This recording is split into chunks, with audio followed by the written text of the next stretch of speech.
Bugün çok güzel bir sergi açılışı yaptık.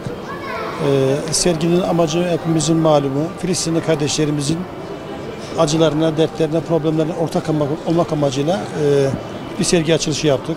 Şimdiden serginin hayırlı olmasını diliyoruz. Tüm Mardinli kardeşlerimizin gelip sergiyi mutlaka görmelerini ve sergine yardım etmelerini, özellikle ilgi göstermelerini bekliyoruz. Şimdiden hayırlı olsun diyorum ve kardeşlerimizi tebrik ediyorum. Çok güzel bir sergi açılışını yapmışlar. Çok güzel eserler ortaya koymuşlar.